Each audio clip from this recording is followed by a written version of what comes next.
Hello and welcome back to the Sons of Ours podcast. I'm Jacob Machado, one of your summer hosts, along with Tony Davis. We're back in studio for a probably our last podcast of the summer. Sad crying. Day.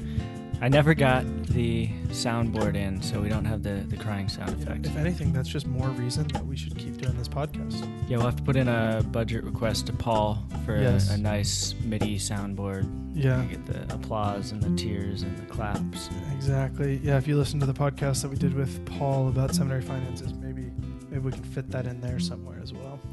Yeah, if not, our seminary annual appeal will be coming up, and you can earmark it for Sons of Ours sound effect board. Yes, I would love to see the archdiocese when they process those checks. What is this? Well, I did bring in last year. I brought in a envelope that had a pledge of $2.7 million in little kid scratch handwriting. Oh my gosh. And all these stick figure drawings and stuff. It was the most adorable envelope I saw. Did Deacon CJ make that, or? No, that was actually from a child, not just Deacon CJ. Oh, okay. But okay. I don't think we can hold her to that pledge. She was like 7, so. Hey, who knows? Who knows? One day down the line, she's going to hit it big. Mm-hmm. She's going to hit it big. So. Incredible. Anyway, me and Tony, we are in the studio. Yes. This is actually take 2 for this podcast because a couple days ago we were out fishing. Mm-hmm. Tony finally got me out, teaching me how to fly fish. And we're at a beautiful ranch retreat area with the Bear Creek Canyon up in Evergreen. Very generous family donates their property for us to use for retreats during the year, our formation and priestly identity retreats, and our silent retreats. And our silent retreats as well. But they've got this beautiful creek running right through their property, and they're full of, is it trout? No. Yeah. Hungry, river brown, trout. rainbow, brook. Yeah. And so Tony was taking me to a place where I could definitely catch fish for the first time. Oh, yeah. Yeah, no, it was glorious. It's something that Jacob and I have been talking about all summer.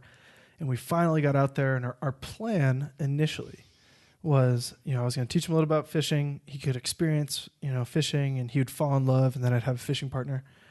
But then we would set up, the podcast equipment, either at the cabin or on the river, and we'd record the coolest podcast in Sons of Ours history.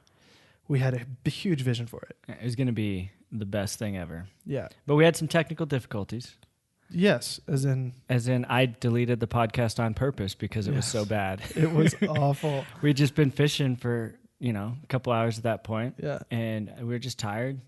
Yeah. And I think we were distracted by all of the beauty. Beauty, man. We were looking out, we were in the cabin looking out the window.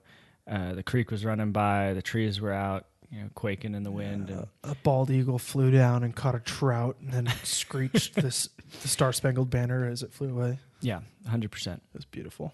But, we just kind of rambled and circled, and it was not excellent, and we want to bring you excellence. So we're back in the studio where we are not distracted by a beautiful nature, but instead have to look at each other and the green screen and the white walls. I don't even know what we use this green screen for. It's just like here. Yeah, in our studio we've got a green screen that was supposed to be for some sort of video project, and now it just... Also, green screen's pretty generous. I mean, it's a piece of fabric. Oh, that's all a green screen is. Really? Yeah. Oh, fascinating. Yeah, it's just well lit. Just well lit. Yeah. So, it's lit. Tony, yes. What are we talking about today? Today, we're going to try to talk about why I love fly fishing so much. We're going to try to talk about that, which is what we tried to talk about Tuesday, but it just turned into this awful circular conversation. But I wanted to kind of talk to you about what your experiences were when we were fly fishing, when we were learning, because it's a pretty steep learning curve, right? To fall in love with fishing, it's not like falling in love with something else. Like, it takes time. Like, some things you just do them immediately, you're good at it, or you can be good at it, and you love it, and you're drawn back to it, right? Yeah. Fly fishing is not necessarily that. Well, for most people. I literally caught a 30-inch trout first cast, right? In Bear Creek. That's how people know you're lying. Yeah. No, I was terrible when I started. The casting was completely different than just kind of like bobber casting Yeah, that you're I've not done ripping before. lips when you're fishing Bear Yeah, Creek. yeah, you remember that story. Yep. So the fly fishing is it's a very kind of small, fine, precise movement. It's timed, and you really got to practice it Yeah. to get it down. And I'm like going left and right, and I'm going way too far back and way too far forward. I'm like whipping the water with the rod, and not good at casting to start. But that's actually why I love fishing, right? I haven't really told the story of why I started fishing. I don't think. Just a couple of years ago, I couldn't afford a ski pass anymore, and welcome to Colorado. You know, the Wells Fargo deal was no longer a thing. It's like they got sued or Sad something. day. It's like they lost all their money giving free ski passes. Exactly, to college students. It was a great deal while it lasted, but that was no longer the case. And as a seminarian, I didn't have the funds and couldn't justify, buying a ski pass. So my mom calls me one summer day before the first ski season that I wasn't going to be a part of. And she's like, "Hey, I found all this fly fishing gear for $20 at a garage sale in Nebraska. Just figured I'd buy it. It was only $20. So, next time you come home, you can bring it back." And at that point I was like, I love outdoors. I love doing that stuff. I've just never fly fished and never thought that I would get into it. And so I go home, I bring my fly fishing gear back, in early August, and I go fishing with my buddy. He's a longtime fly fisherman, doesn't fish as much as he probably wants to. But I knew he grew up doing it. So I was like, "Hey man, can you take me out?" We actually went to Bear Creek where you and I fished, just on public water. And I'll never forget that experience of driving up Bear Creek Road, and just pulling off on the side of the road, hiking through this meadow, and just, it's beautiful. And I was dialed in. The wildflowers were blossoming, the bugs were everywhere. Everything about it, I kind of just, for the first time in my life, was taking in these surroundings because, one, I didn't know what I was doing. Like, fly fishing at that point wasn't even on the table yet. I'm just still trying to get to the river. I didn't know what the river was going to look like. I didn't know what it took to be fishing on a river. And so I just kind of was taking everything in. And then we get to the river, and I was still just taking my surroundings in for the first time. Because when I hike, I was always kind of mission oriented. Like, we're getting to the top as fast as possible.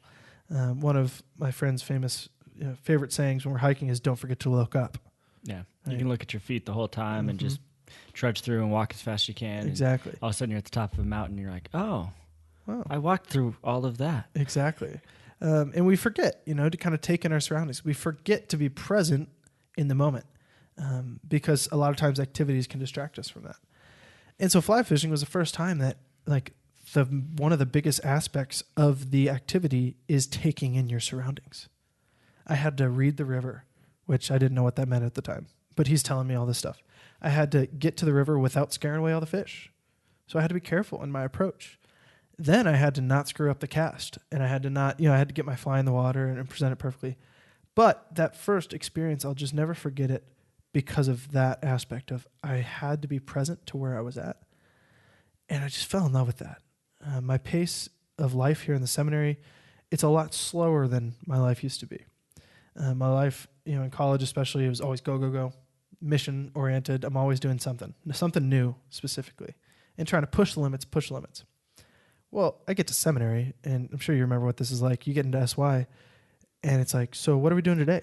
Yeah, exactly. Slow down. And Father Jim's like, "Well, brother, we're going to read. We're going to pray. And read some more. Yep. You can pray some more. You can eat if you want. And then you can hang out with guys and talk to them. Yeah. Talk about your emotions.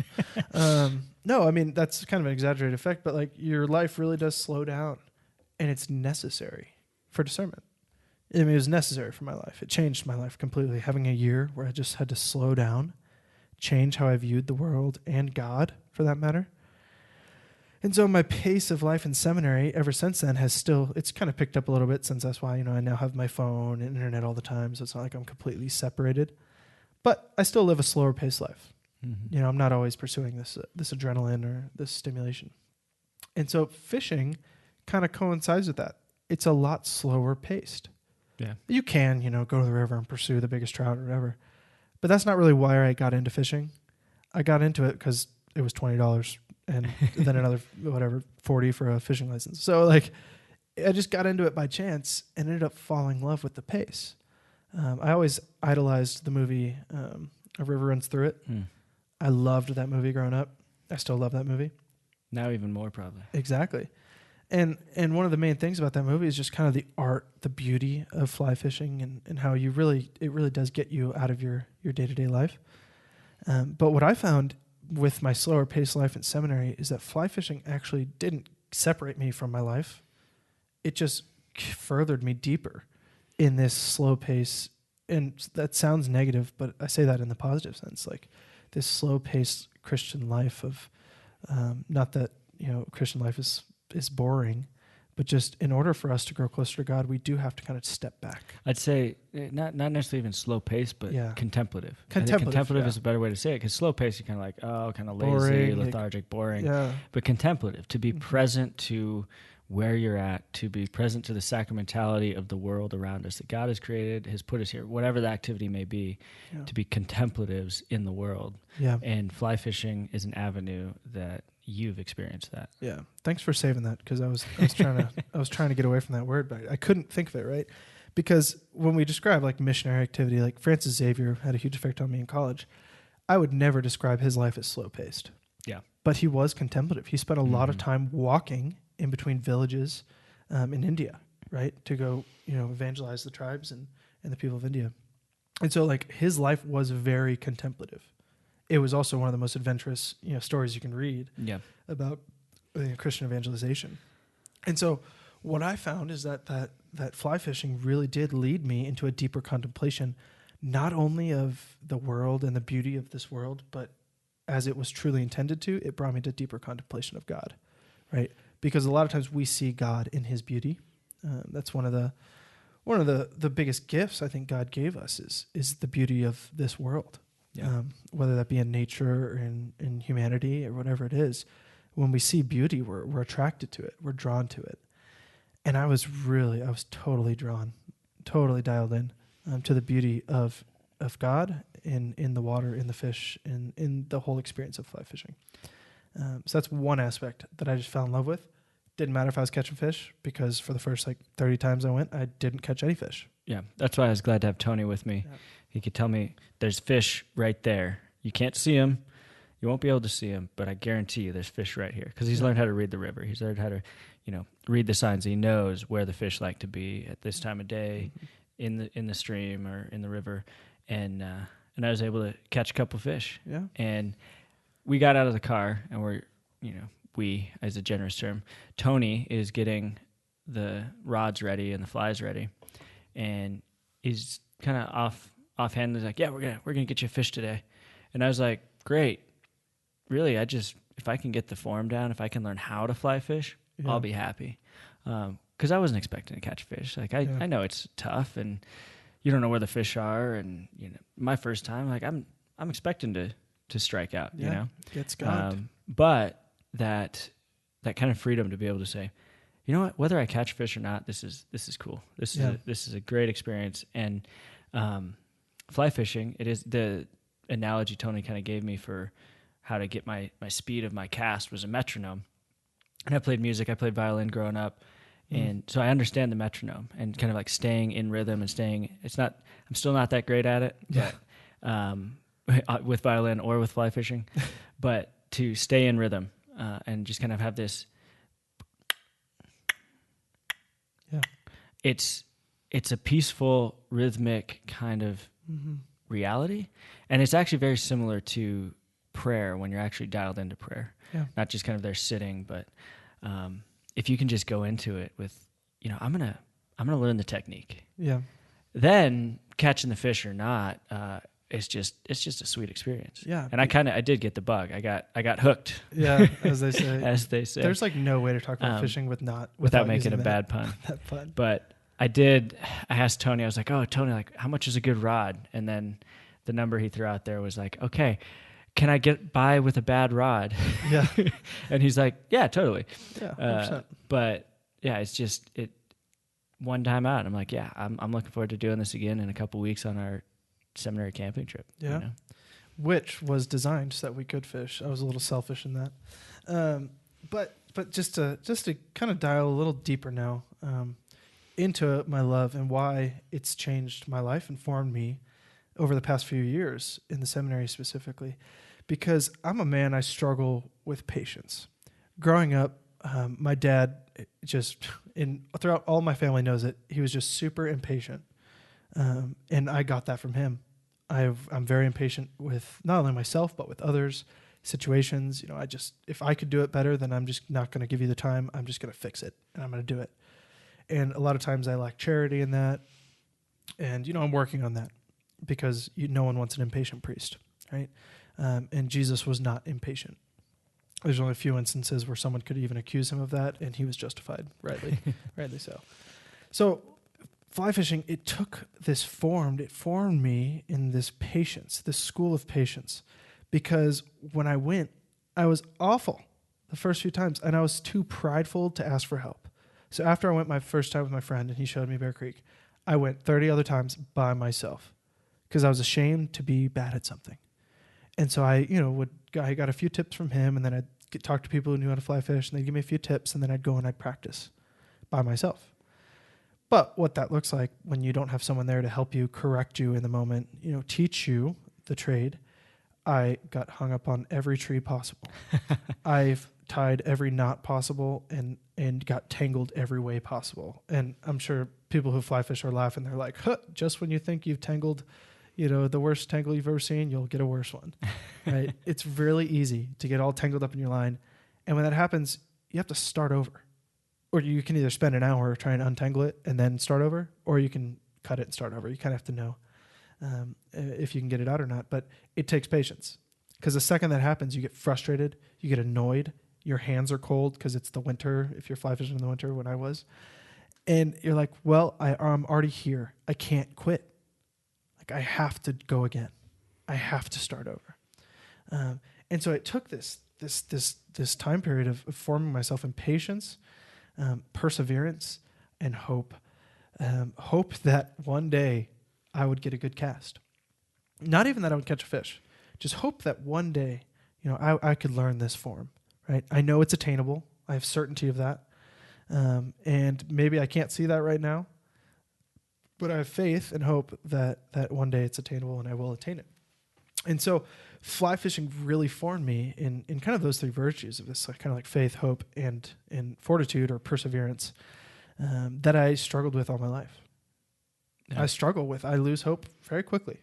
It just historically in my life, I've just kind of given up on certain things.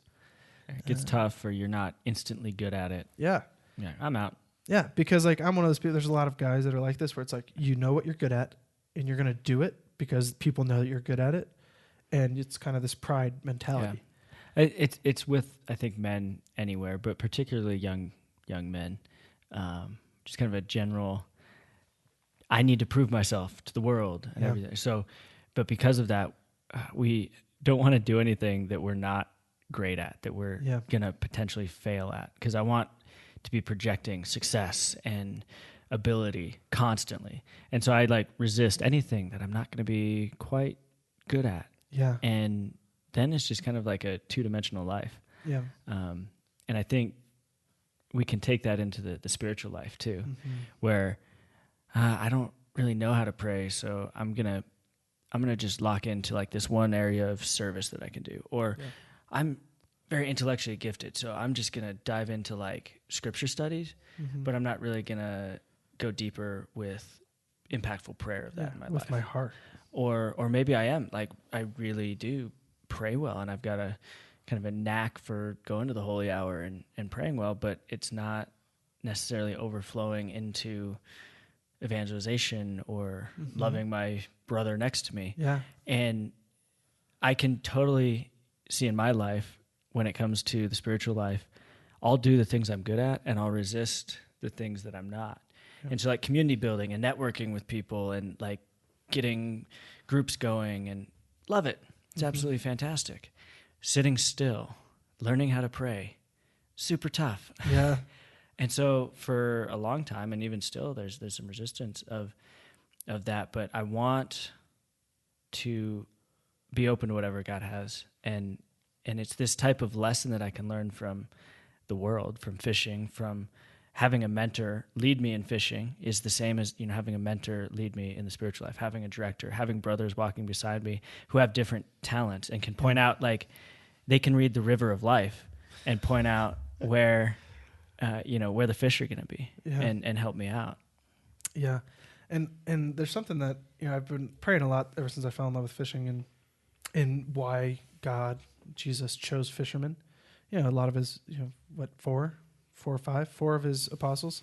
I told you I was good at the active stuff, not not the intellectual. Don't ask me about the Bible. I'm a good Catholic. Yeah, so like at least 4 of his disciples. And even he tells them, "I will make you fishers of men, no longer just fishermen." And I was joking with a priest the other night, and I was like, "Yeah, that's more than just a good catchphrase, fishers of men." And he goes, "Yeah, Jesus said it. It's the word of God. It's not just a catchphrase." And I was like, yeah, you're right. That was stupid.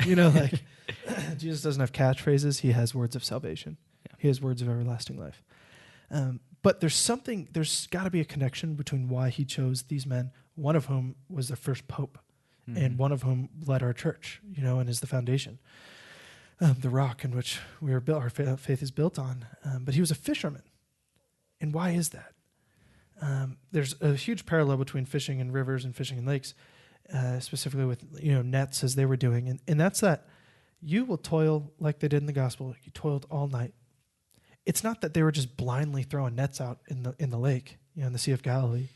They were fishermen. They were trained in the art. They knew where fish should be at the time of night. They should be. Yep, they knew where they were. They couldn't see them. Can't see the fish, right? But they would toil, and with certainty they went back day after day, right? And there's something true to that, both in fly fishing and in what the apostles were doing, in that it took that hope, that certainty, that faith, which is, Hebrews 11:1. Thank you, Father Angel, says that faith is the assurance of things hoped for and the certainty of things not seen, right? So to be a fisherman, you have to have faith, like that's supernatural faith, but you also have to have human faith as well. You have to be sure, and you have to hope that there's things here, and to be sure that they're attainable. And that flows into how the apostles evangelized, right?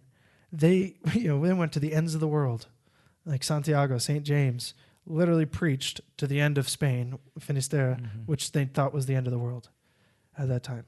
Along his path, he didn't know what he was going to encounter, right? He wasn't certain, or he didn't have it in front of him. He couldn't see it, but he knew, he had certainty that because Jesus Christ mandated him to do that, he was going to accomplish this task, all through the grace of God, all through the help of Jesus Christ, right? And so these men who were fishermen, their whole trait, their life, their work was this almost human faith. If they had to every day practice this faith, that they will catch these fish. And they can't see them, but they know they're there. They know how to get them, and one day they're going to get them. And they know that, or else they wouldn't be fishermen. They'd be carpenters, right?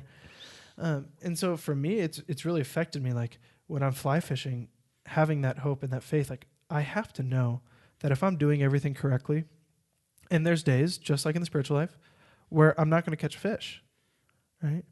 But that doesn't mean that God isn't still there and he isn't still working. He's teaching me a lesson. Just as when the apostles in the gospel did not catch those fish, God knew what he was doing, right?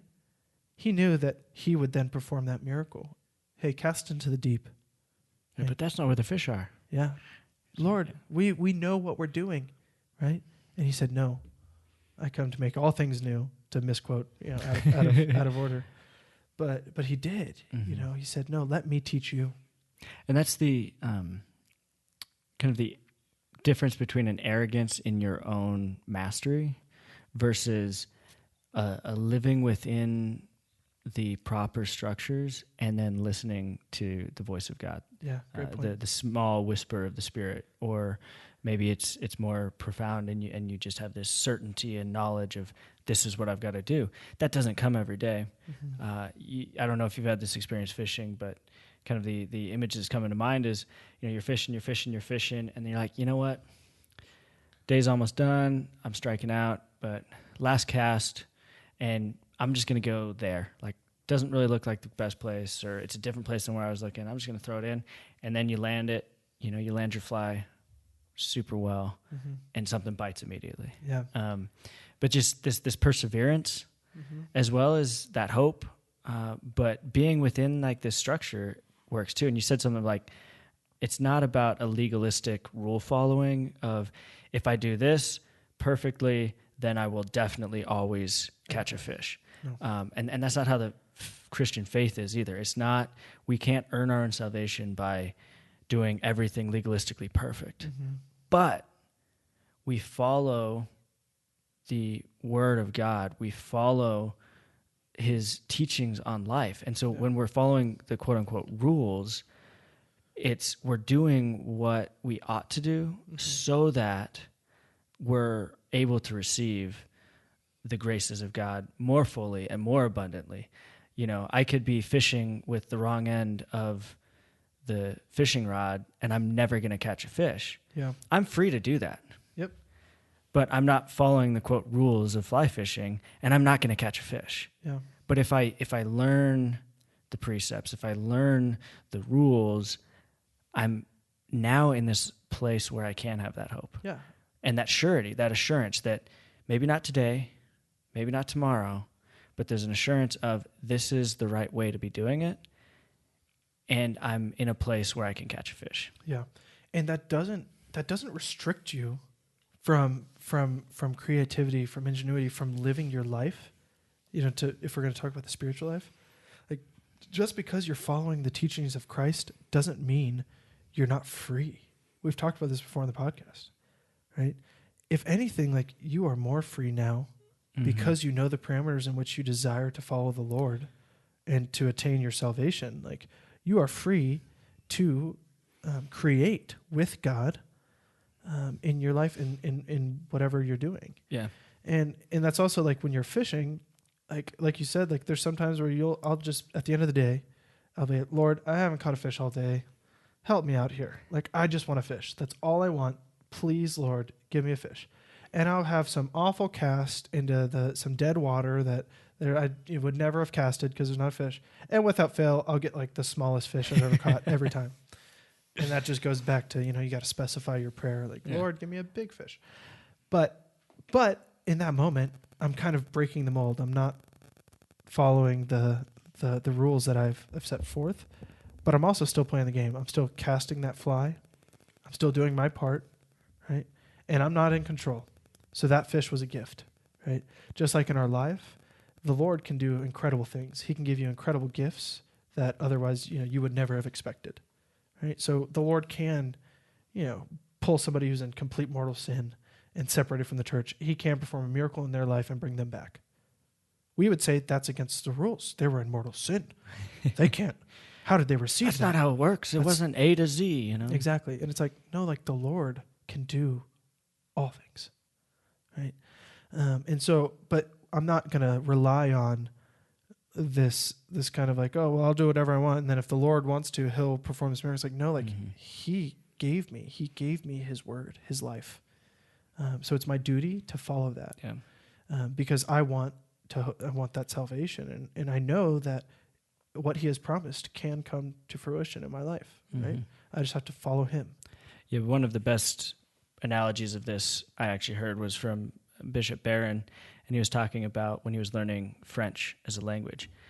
When he was over studying in Paris, he was unable to speak French fluently. And so he had all of these thoughts on the theology that he was studying and people were discussing, but he wasn't free to discuss them as deep as he was thinking them because he didn't have a mastery of the French language yet. He could say French words, but he wasn't free because he hadn't actually learned the rules and the structures of the language. Once he had learned all those and they'd become ingrained and habitual, he then was free to use the language. And it made him more free to be more creative with his thought and his theology in the language. And the same can be added for any sport endeavor. Yeah. You're more free to be creative on the soccer field the more you practice the right skills. Yeah. Baseball, fishing, golf, whatever it may be, the more you follow the rules of the sport, the freer you are to be creative in these beautiful games or these sporting endeavors. Yeah, I was reading this article. James Harden was given an interview, a famous basketball player, plays for the Rockets. And he said every offseason he tries to come up with a new move, something that's going to defy the game, right? But he said, I promise you it's going to look like I'm breaking the rules. He said, but I know the rules. I've studied the rules. And this new move I have this summer, it's going to look like I'm traveling, but they're going to go to the tape and they're going to see that I did not travel, right? He's just pushed it. He knows the rules so well that he can actually like come to the point of almost defying them, like, but no, he's playing within the game, and he can still be creative. He can still perfect. With fishing, the thing that so I started out casting terribly. Yeah. And then, you could have given me a little bit more of encouragement. No, you weren't that bad. I mean, I was pretty bad. But I started kind of, using the technique a little bit better and shortening it up, and the casts were getting better. Not 100%, but a few of them were landing super nicely, and then the next one would be terrible again. But as I kind of learned that, just overhead cast, now I was able to kind of go at like a 45-degree angle, and I could avoid snagging on the tree behind me because I understood how the rod and the fly line were supposed to be working. And so I could do it at a kind of a sideways angle and cast along the river as opposed to top down. And it was because I'd learned what needs to be happening. Now I could adjust it for the circumstance that I'm in. Yeah. Yeah. And I think one of my favorite things that happened on Tuesday was, Jacob and I, we started off, which I was a bad teacher. I should have started him in the grass learning how to fly cast instead of giving a fly and, hey, try casting the river, scare away all the fish. But so we're fishing for a while in the water, and he's not really catching anything. And so I'm like, all right, let's go practice in the grass. Let's practice your cast. Let's get out of the water. Just practice the cast so you can feel the line, right? And so he starts getting the hang of it. I'm like, wow, actually, those are looking pretty good, those casts. And so we get back in the water, and sure enough, starts catching fish.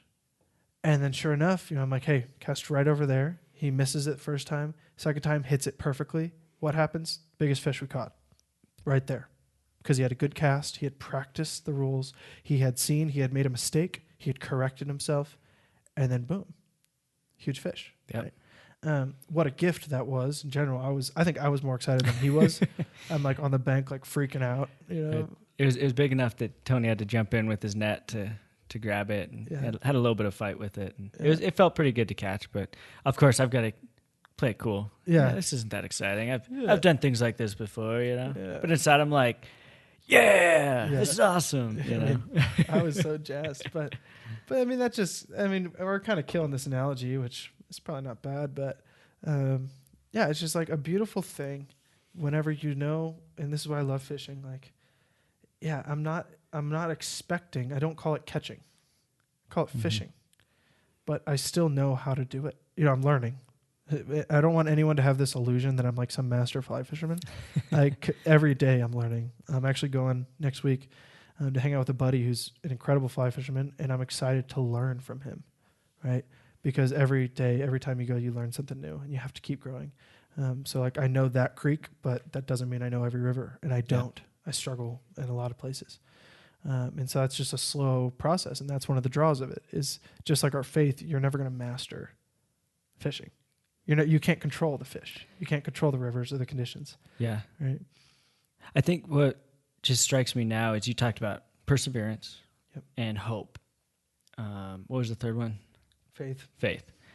But humility is really in there too. Yeah. Humility in learning, but also humility in accepting the wisdom of others. Yeah. That's something I've learned many times over because I don't want to show something until I'm good or proficient at it. And so I'll like try and learn something in the basement or watching like a YouTube video, online class, as we like to say. Exactly. And once I'm proficient and I feel like I can talk about it with somebody and kind of trick them into thinking I'm better at it than I really am, then I'll go out and I'll talk with people who do it.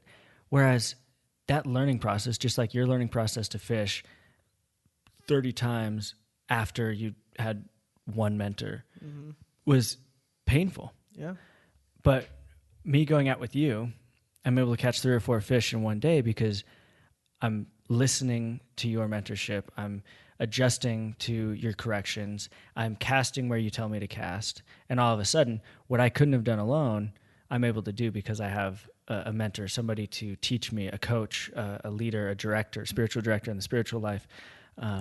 And that helps so much. I remember learning to snowboard. Yeah. It was 6 years ago. I've only been snowboarding 6 years. It was after college. I'd skied my whole life, but I wanted to learn how to snowboard, so I got a pass.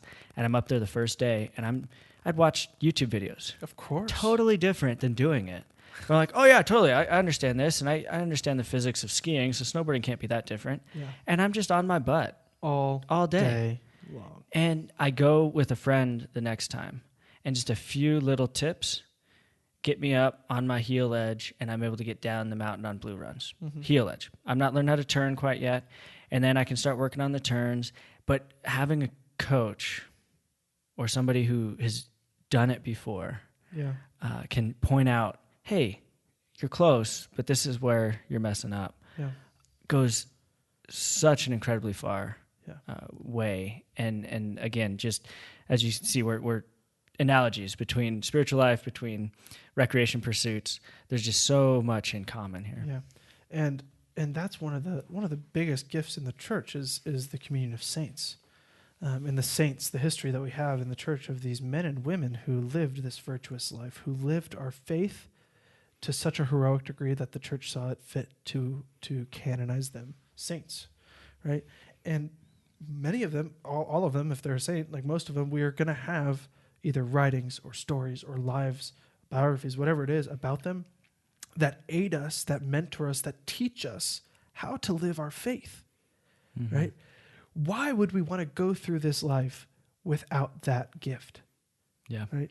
When I hear of other religions that they think we worship the saints or this or that, I'm like, no, they're mentors for life. Mentors and advocates. Not exactly the advocates. That's a good distinction as well. Like, not only are they mentors in this life, but they're with God praying for us here on earth. Like, why would you not want somebody like that on your team? It's not that I'm worshiping them. Like, they're teaching me how to love God more. Yeah. And what's super cool about it is it's not two-dimensional. It's not boring. Each saint lives it out inside the bounds in a radically different, creative way. Yeah. Evil typically will look the same. Evil kind of devolves into a general few things that it manifests itself as. But the glory of the saints living in the grace of God is immensely different. It's the beautiful garden that St. Therese talks about, that it's you living your mission, your individual personal mission from God in his grace is unique and creative. It's in the bounds, it's following the rules, quote unquote, but it's unique and new and non-repeated. And so you can see the lessons from St. Therese in the Carmel and how she lived love different than Pier Giorgio, as a student and working in the young Catholic political movement and being a mountain climber, and which is different than St. Francis Xavier or Ignatius going to the world and evangelizing. Yep. Yeah, and like even today, like the Saint Teresa Benedict of the Cross, Edith Stein, like how did she have her conversion? She had her conversion by reading Teresa of Avila. She was, of Jewish heritage, that became an atheist, and then read Teresa of Avila because she was a philosopher, and she was an academic, incredible for her time, right? In phenomenology in that school in Europe, and upon reading the life of a saint and the teachings and writings of Saint Teresa, her entire life changed. Yeah, right. She didn't fall in love. She didn't convert to Teresianism or something. No, she converted to Jesus Christ. Yeah. Through the writings of another saint, right? How powerful is that? And so, just like in fly fishing, I need a mentor. You needed a mentor. We also need those mentors in the spiritual life, in our human life. Like, it's the role of our parents. That's why they're so important. They teach us how to live. They teach us how to be who we are, right, as children. And that's one of the biggest issues our society is going through right now, is that we have parents that aren't being parents. Yeah.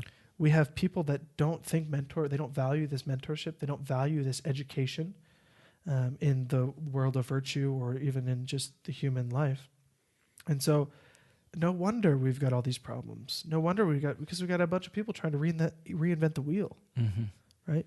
Because we're not humble enough to. Everything has to be new now. Everything has to be the greatest idea ever. We all have to be the next, great inventor. Yeah. And it's like, no, it doesn't have to be new. Yeah. We know how things operate, and we just need to, with faith and hope and courage and humility, dive in and say, Lord, I trust here, and I'm going to do it. Yeah, the quest for novelty is a vice. Yeah. And it plagues our society. We always need the newest, the greatest, the best thing, right?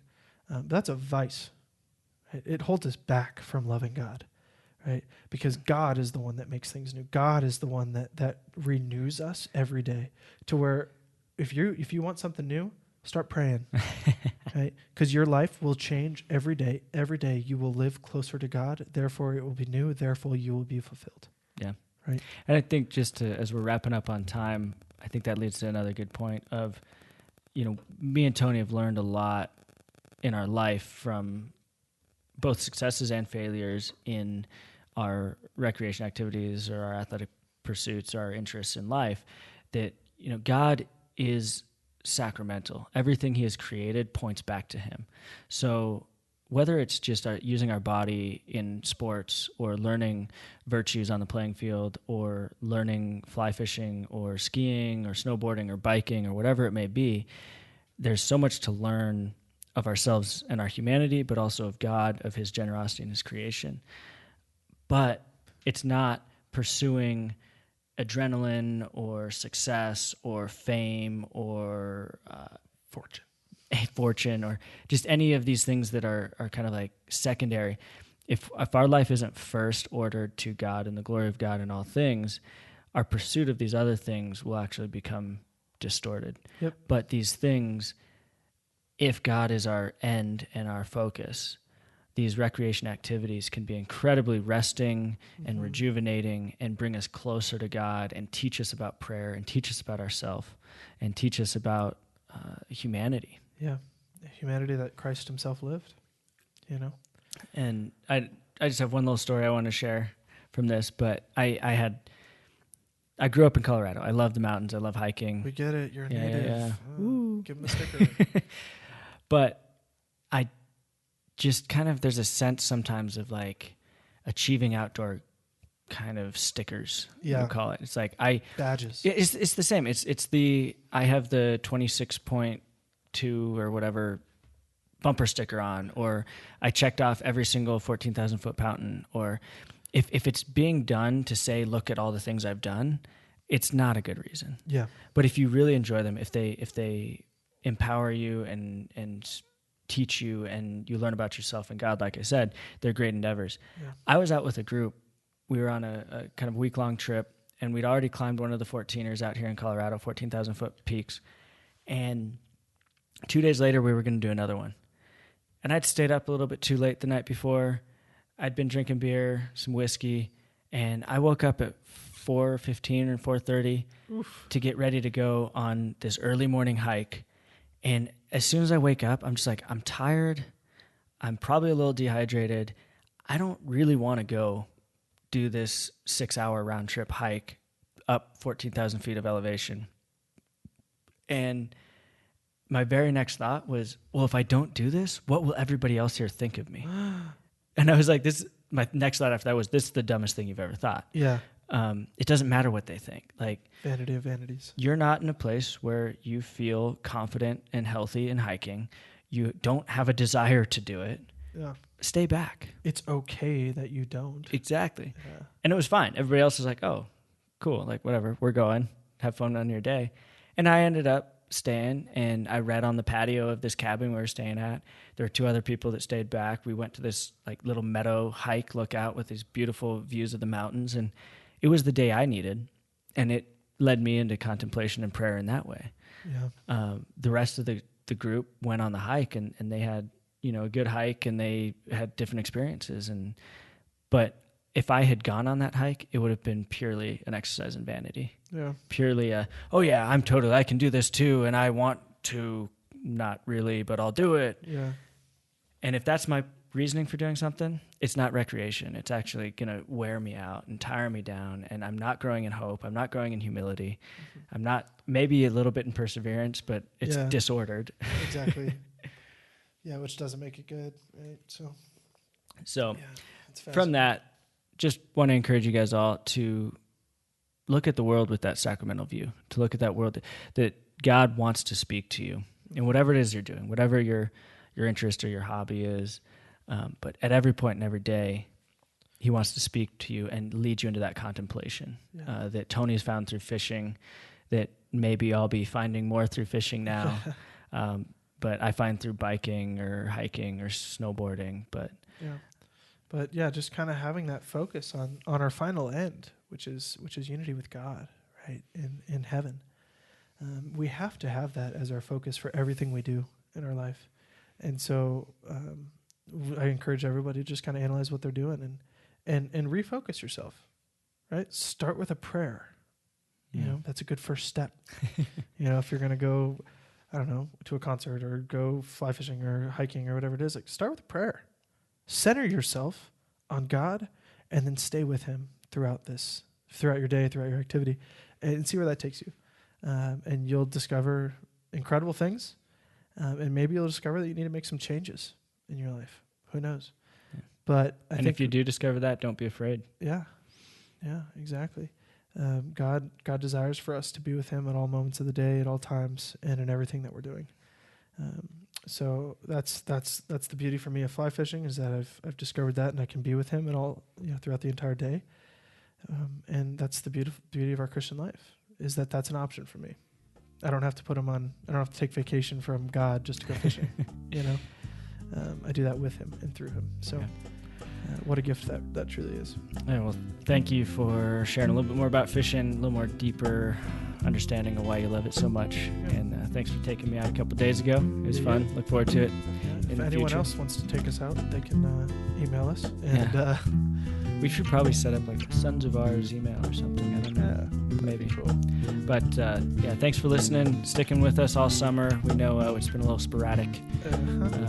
But hopefully whoever continues this on, or if there's new guys in a couple weeks, hopefully you'll continue enjoying what we put out here at Sons of Ours. Yeah, so thank you so much. And it's Jacob and Tony in the studios signing off. Catch you later.